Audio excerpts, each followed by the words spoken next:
With over 38 years of extensive experience in airline management and operations, Mesfin Tasew, the Chief Executive Officer of Ethiopian Airlines Group, brings a wealth of knowledge to the table. His expertise spans various sectors, including aircraft maintenance and engineering, procurement, information technology, flight operations, and corporate leadership. In this exclusive interview with Capital, Mesfin discusses Ethiopian Airlines strategies to navigate the global aviation challenges, particularly during the COVID-19 pandemic, and outlines the company's future in African aviation, investments, sustainability, technology, and the Vision 2035 goals.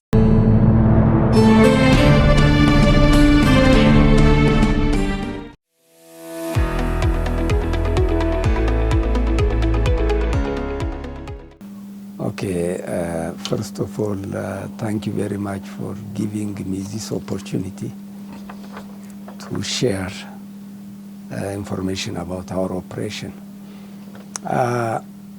Regarding COVID, now we are out of the COVID era. During the COVID period, the entire air transport industry, in fact, the whole industry was badly affected. Airlines had to stop flying, shut down their operations.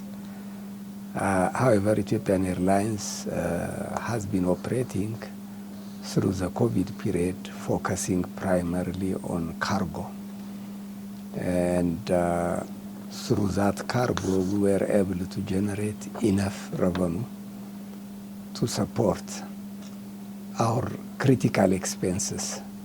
And in fact, during the COVID period, Ethiopian Airlines, even though its revenue went down, in terms of the bottom line, it didn't lose money, it stayed profitable.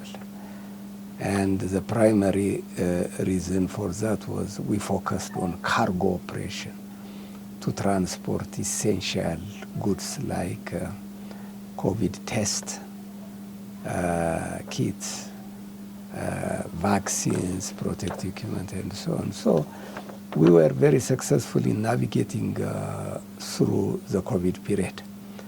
However, after the COVID is over, now we are in the post-COVID period, and the air transport industry is affected from the aftermath of COVID. At least there are two critical issues still impacting the industry. The first one is shortage of aircraft spare parts. During COVID, several of the companies that manufacture aircraft spare parts closed their factories, laid off their people. And now when we come out of COVID, they found it very difficult to recall their professionals, and they could not produce and supply the industry with the required spare parts. Still a problem for the entire industry. In this area, we are trying to manage it using several techniques, making special arrangements with the suppliers to get preferential treatment and other techniques. But even after doing this, some of our aircraft are grounded because of shortage of spare engine. But the rest we have managed to continue with our operation. The second one is shortage of aviation professionals. During the COVID period, aircraft manufacturers laid off their factory personnel, like spare part manufacturers. Airlines laid off a large portion of their employees. Now when they wanted to relaunch full operation, they couldn't get enough aviation professionals like pilot, technicians, and at the airport ground handling staff. So the industry is still constrained because of this human capital shortage. Luckily, Ethiopian Airlines never laid off any of its staff. It retained all its staff. And that helped us to quickly recover from the COVID, and now that's not a constraint for us, whereas other airlines are affected by this. So in summary, now the whole air transport industry has fully recovered in terms of global passenger and cargo operation. But the industry is affected by these two major factors. The spare part issue still has some impact on it, but the shortage of aviation professionals is not a problem for us.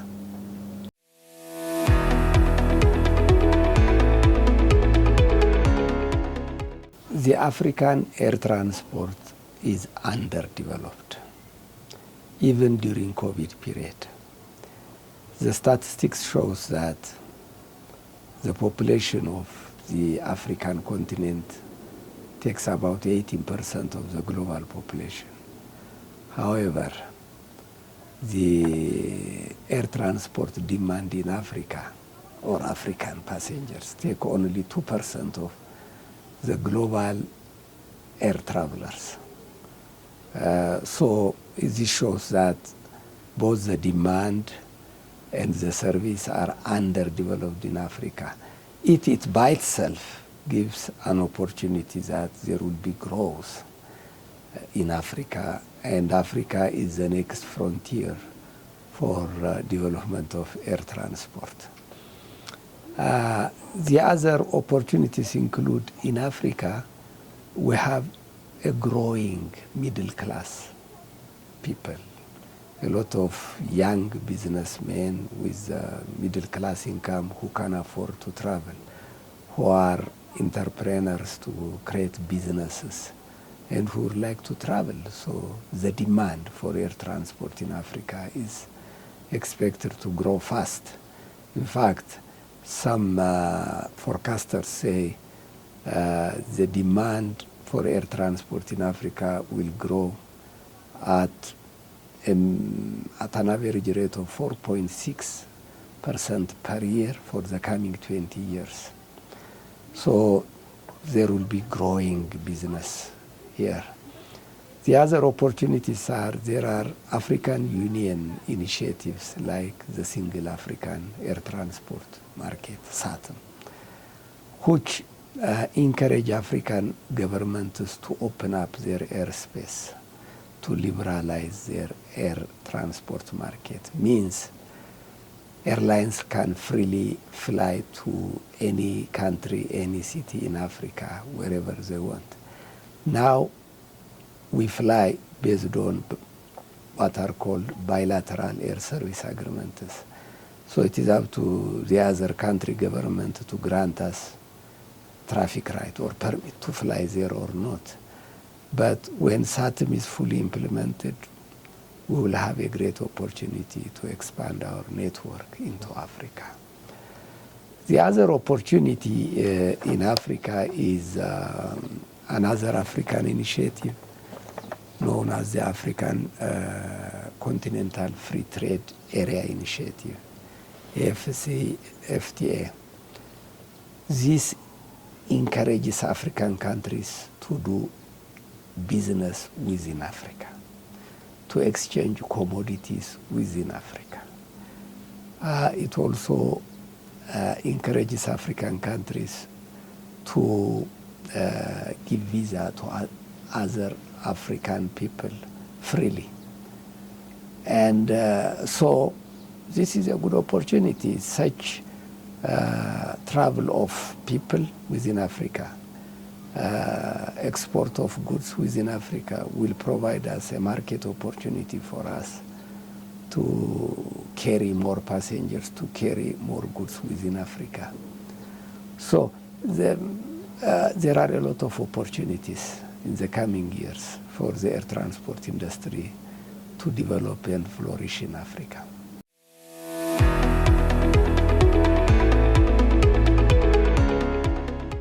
Today, non-African major carriers have invaded Africa. They are flying, but it is based on bilateral air service agreement. It depends on every country granting them permit. It is a limited permit.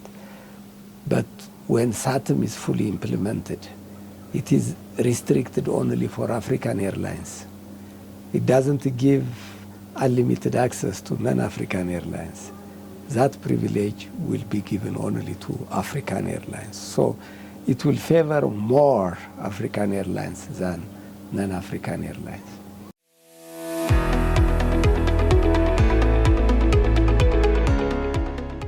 It is true that flying in Africa or traveling by air in Africa is more expensive than flying in Europe in general. There are several reasons for this. The number one is operating in Africa is more expensive than operating in Europe or North America or Asia for airlines. In Africa, there is a huge tax levied on airlines which doesn't exist in other non-African countries. The tax is so high. It's not only high, the types of taxes which are asked in Africa makes air travel more expensive. Secondly, fuel is more expensive in Africa than in Middle East or Europe. Airlines are forced to spend more money on fuel. Third, ground services means airport services to handle passengers, to handle baggage, cargo, is much more expensive than what we pay in other continents. All these things added together makes the cost of flying very expensive in Africa for African airlines. That is why the airfare in Africa is generally more expensive than what others pay to travel in outside Africa. This is the primary reason.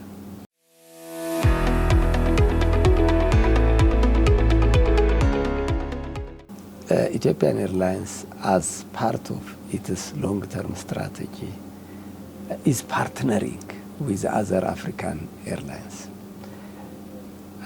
We are doing this for two reasons. Number one, to expand our reach to all the different parts of Africa, including small cities in each country. Today, we are conducting our major operation using Addis Ababa as a hub. Means we bring passengers to Addis Ababa from any city in Africa and connect them through Addis Ababa. But we cannot do it for every smaller city in Africa. So establishing smaller regional airlines helps us to reach all Africans, even remote areas, smaller cities. Secondly, we take it as a responsibility to expand air transport in Africa. We are African Airlines, and we are the pride, the new spirit of Africa means growth through cooperation. That is how we interpret the new spirit of Africa. African countries are trying to grow faster through cooperation among themselves. So based on this premise, we have established partner airlines.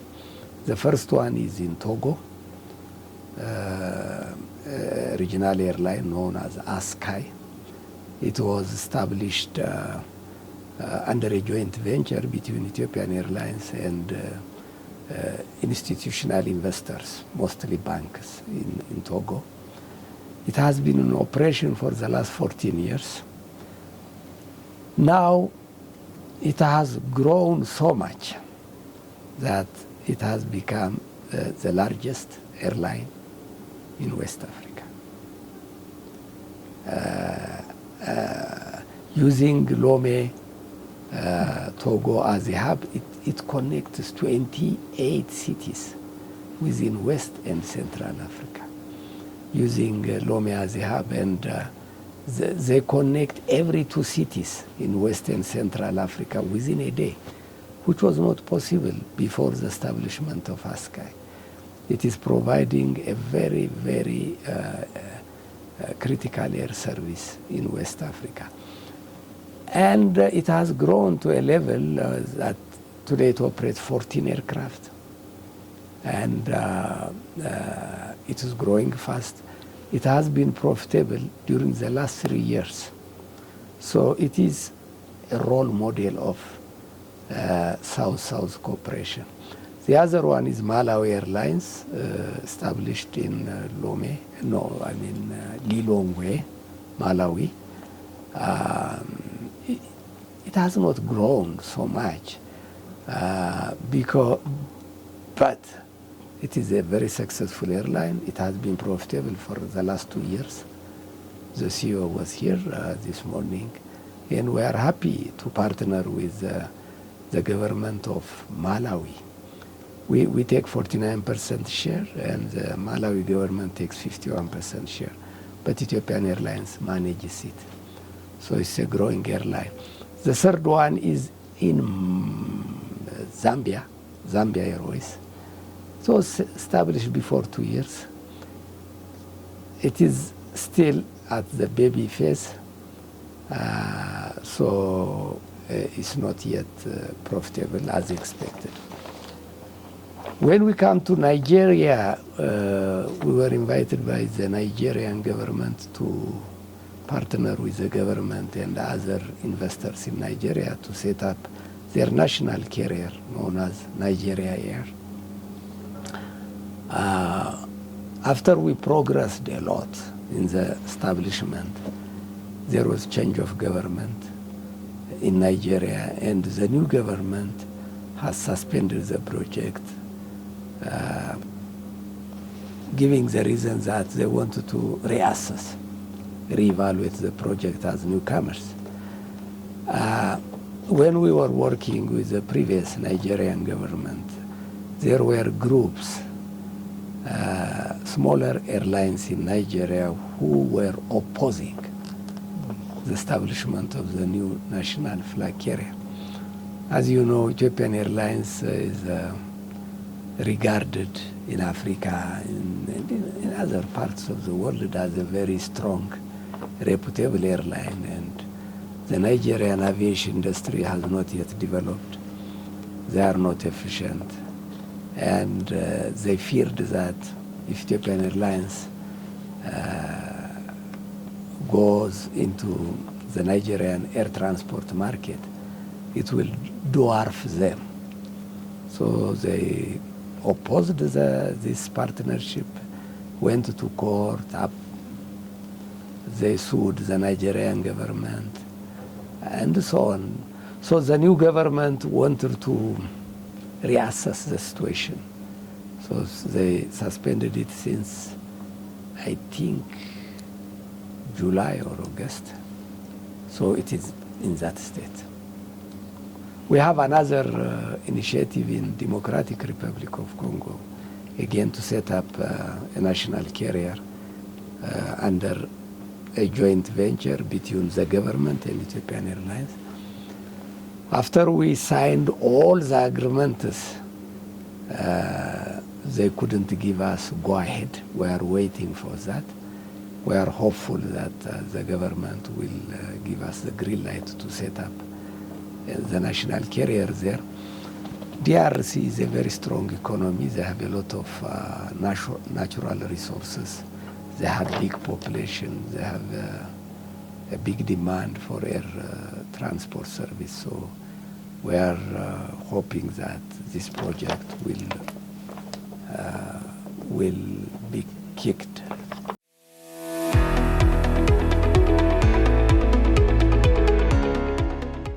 The sustainability is the latest major global agenda for every government, for every company, for every citizen of this globe. And the air transport industry is expected to contribute its share in protecting the planet. And various decisions have been taken by all concerned stakeholders. ICAO, the International Civil Aviation Organization, in which all states are represented, has set a target to make the air transport industry net zero carbon emission by 2050. And airlines around the world have to respect this. They have taken this as a responsibility. As member of IATA, International Air Transport Association, Ethiopian Airlines is also committed to play its share towards protecting the environment. The air transport industry, means the airlines, are planning to address this in 3 ways. The first one is to use sustainable aviation fuel, SAF. And the industry hopes that this will contribute to 67% of saving the carbon dioxide that it emits today. The remaining, I think 33% are split into 2. One is using new technology airplanes, and the other one is doing operational efficiency. When it comes to SAF, SAF is regarded as a renewable source of energy. We are ready to use SAF, and most airlines are willing to use SAF, but 2 problems are hindering them. One is availability of SAF. The technology is not yet well developed to enable companies in every part of the country in good mass to support the current and growing level of airline business. In fact, in Africa, it's not produced except some experimental cases. In Europe and North America, it is produced, but in a small quantity. So availability of SAF is a major driving factor to enable airlines to progressively use SAF in smaller levels now to reach 100% SAF by 2050. So we are working with the National Committee in Ethiopia, who is working on this project to expedite the production of SAF in Ethiopia. First, policies have to be set up. The operating regulations must be released, and this regulation must attract and motivate companies to invest their money in the production of SAF in good quantity.